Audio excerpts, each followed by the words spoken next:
Oh no. And you, sir, right to the middle of that track. Okay. And behind your back. Yes.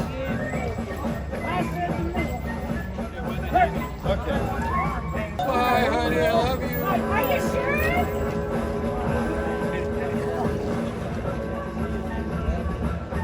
Like said, to string them up.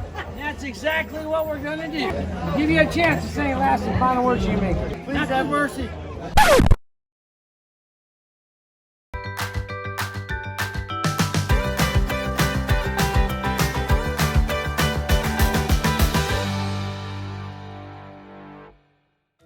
More on how Derrick got on that gallows in just a minute.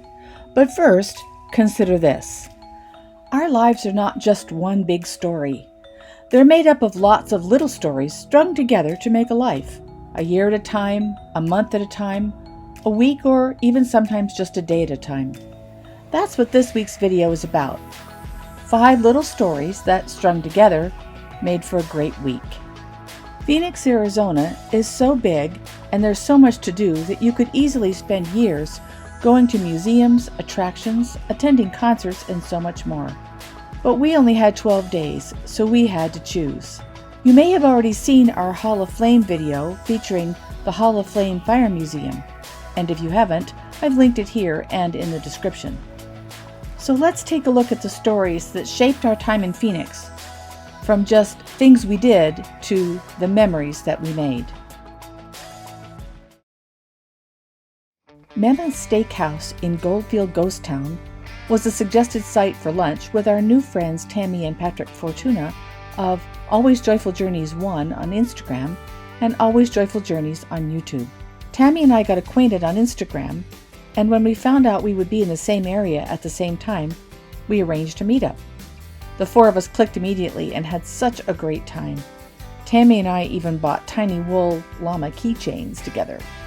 Goldfield Ghost Town is an attraction in Apache Junction, Arizona, a few miles outside of Phoenix. In the 1890s, Goldfield was a thriving gold rush town, but when the gold mines failed, the town shut down. Today, Goldfield is thriving again, but this time as a fun, vibrant, Western-themed destination with something for everyone. We wandered the streets and explored the shops. And for $1, Tami and I even got to watch and photograph our husbands go to the gallows, accused of land grabbing and horse thieving. It was all in good fun, and of course, no one got hurt.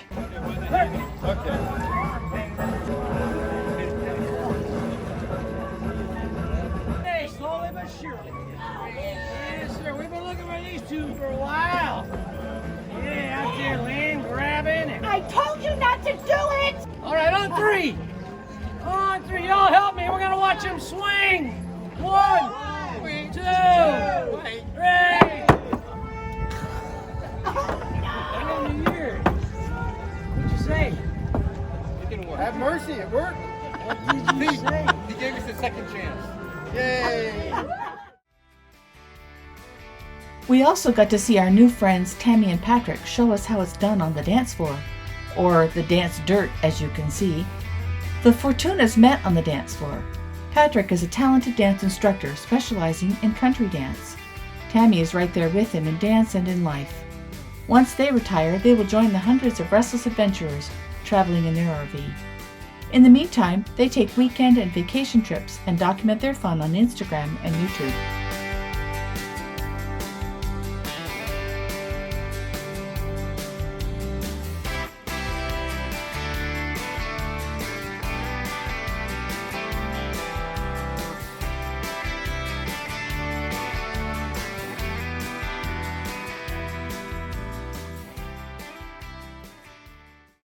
And speaking of friends, 18 years ago, some dear friends of ours, Jim and Becky, moved to Mesa from their home state of Utah.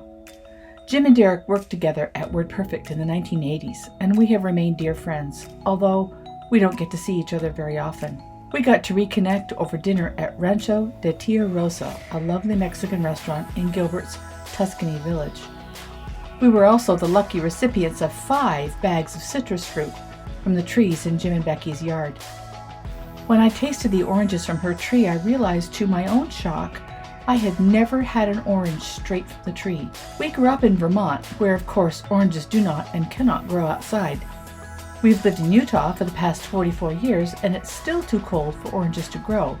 So honestly, I'm pretty sure I had never even seen an orange tree up close. And I know I had never seen grapefruit, lime, or lemon trees before. It was an enchanting and humbling experience, and not one we will forget. Thank you for the wonderful time, Jim and Becky. We love you both. From the time I was a very young child, music has been part of my life. So when I found out there was a museum showcasing musical instruments, I had to go see it. The museum is organized by international region and displays instruments that are so vast in form and sound that it is impossible to describe in a few words. Within each region room are displays of instruments, ancient and modern, that are used in that country. In each display is a video screen scrolling through short clips of musicians playing the displayed instruments. Upon arrival at the museum, you are given a headset and receiver that, when you stand in front of any of the video screens, allows you to hear the music being played on that screen. One of my favorites was in the Russian area. Hun 2, shown here, is a musical group from Tuva, a federative republic on the Russian-Mongolian border.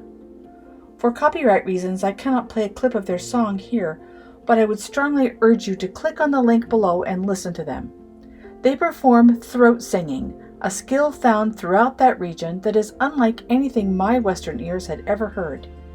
You owe it to yourself to listen to these amazing men sing and play the music of their country. If you love music and culture, this is the place for you.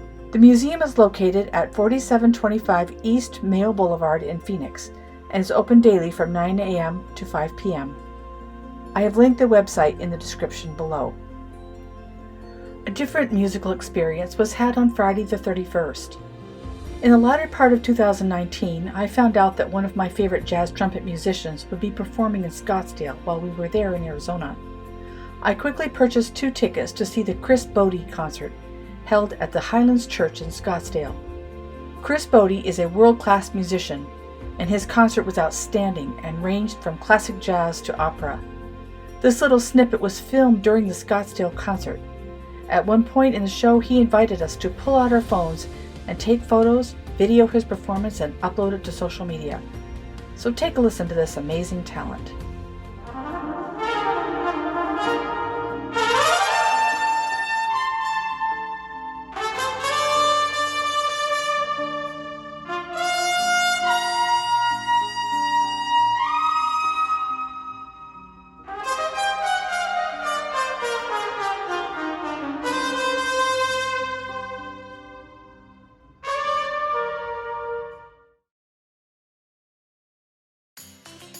When you live in a sticks and bricks home, as we like to call them, you have to clean it, do laundry, pay bills, feed the cat, all the things that keep a household going. Living in an RV is no different. You park it in the place you want to situate for your stay, and you live pretty much the way you would if you were in a regular house. For our stay in the Phoenix area, we chose the Apache Junction Mesa KOA. It was a little pricey at $61 a night, but it worked for what we needed. While we were there, we saw a mobile RV washing truck going around cleaning rigs, and we thought, hey, let's do that. If you have ever tried washing a 38-foot long, 13-foot high vehicle, you know it's kind of challenging. So we contacted the number on the truck, and soon the crew from Joe's RV Washing and Detail was at our door. They washed and dried our motorhome for $135. They were thorough and professional, and we highly recommend them. If you are in the Phoenix area and have an RV you want cleaned, give them a call. I'll put their number in the description below. Story 4 is about physical exercise. It's important in everyday living that we keep moving. Whether that's running or CrossFit or biking with an electric bike, moving daily keeps us healthy. We enjoy bike riding and found the Queen Creek Trail near our campground. We rode our Pedego bikes on it for a few miles and had a great morning. We did have a slight challenge with Derrick's bike not working quite correctly, so we took it over to Puryear, Chief of Phun and co-owner of Pedego Scottsdale. She quickly discovered the problem, just a loose cable, and sent us on our way. Thanks, Kathy.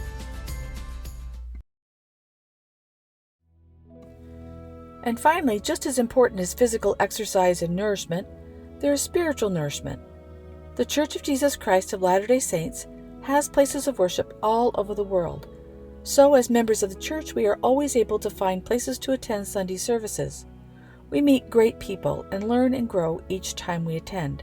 But in addition to the regular houses of worship for Sunday services, the church has 167 active temples all over the world, and 89 in the United States and Canada. These are beautiful houses of God where we make promises, receive blessings, and learn more about our Father in heaven and His Son, Jesus Christ.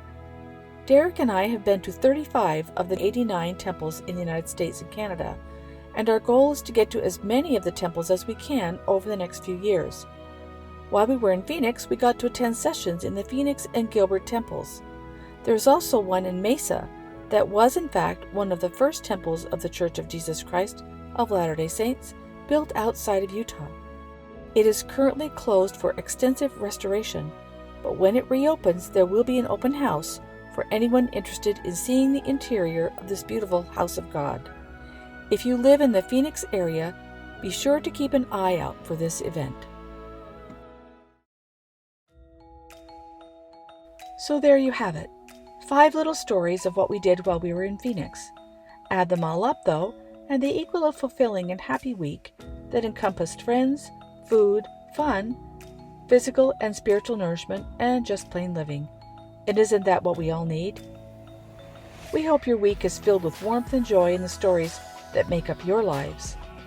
Next week, we'll be sharing our adventure in Joshua Tree National Park, so be sure to subscribe and hit that notification bell so you don't miss out. And if you like this video, be sure and give us a thumbs up. Till next time, Restless Adventurers, take care.